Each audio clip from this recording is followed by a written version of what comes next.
Hi, and thanks for logging on to the daily DVAR HALACHA. And here's a brand new HALACHA for you, and it is for Tuesday, Lag BaOmer, 12th day of May, 18th day of IYAR. So do remember, we told you all about Lag BaOmer in the last few days, and today that you're on the day of Lag BaOmer. Hope it's festive for you and meaningful and everything. Do make sure to say, to daven without tachanun in your davenings.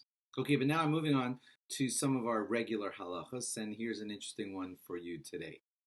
If you're like me, most of us are stuck, unfortunately, davening without a minyan right now. Due to coronavirus and social distancing, our rabbis have all told us pretty much that we should not be davening with a minyan because it would, God forbid, help spread the disease. I'm in Baltimore, and we are all strictly adhering to that here in Baltimore, including no porch minyanim or anything of the sort. So people like me, you're a listener and you're in the same situation, you have no chance whatsoever to daven with a minyan.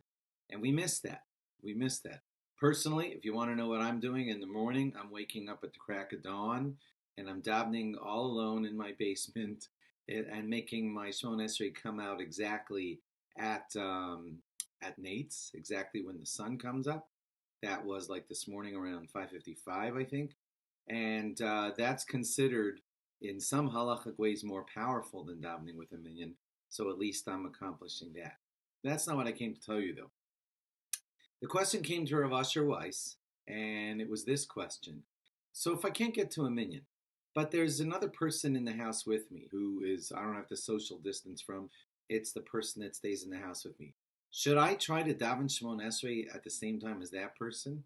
Of course, it's not a minyan, but at least it's two Jews saying Shemon Esrei, going upwards to Hashem at the same time together. Is that a little more potent or a little more powerful than just one Shemon Esrei going up?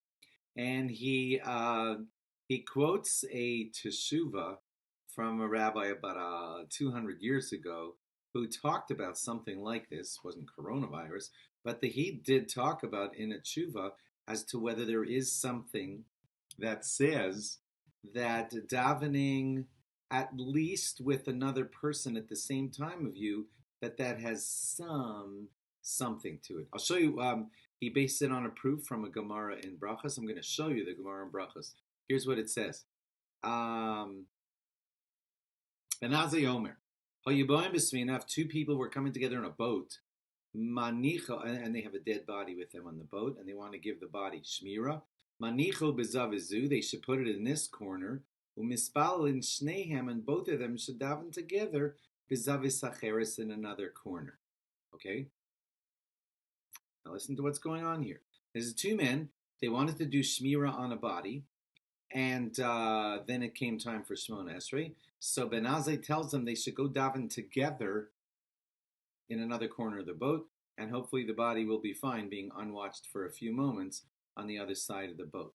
Now, so a proof was brought from this Gemara that two people davening Shemon Esrei at the same time has some power to it. Because otherwise, Ben Azai would have told them, just like he told them earlier about davening, about saying Shema, he would have told them, one say Shema, the other one watch the body, and then swap. But that way there'll always be someone with the body. But for Shemon Esrei, Ben Azai says, when they're coming to mispalelin, that means davening, saying the Shemon Esrei, they should abandon the body for a short time, say Shemon Esrei together, and so this possibly is a proof that two people saying the Shemona Esrei together is better than one person saying Shemona Esrei at that time. And he brought one more proof from a Gemara Brachos. I'll show it to you here now. This is on Ches Amud Aleph in Brachos, and it says, this is a pasuk, Vani tefillah si lecha Hashem eis ratzon. My tefillah should be to you, Hashem, at a time of acceptance. Emasai eis ratzon. What is the time of acceptance?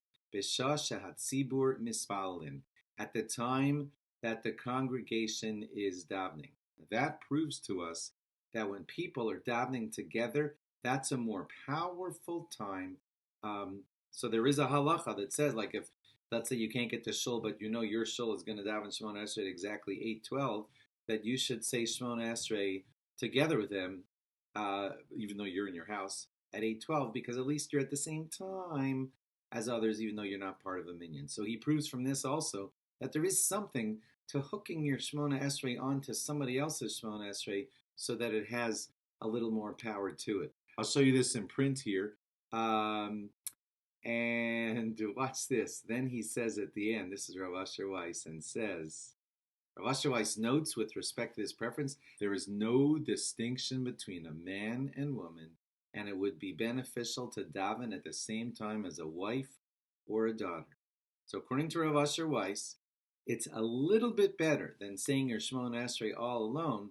It would be a little bit better if you would say your Shemona Esrei at the same time as some other person in your house, even if you're a man and the other person is your wife or daughter. And certainly you wouldn't make a minyan like that, but still there's some efficacy to it, there's some power to it.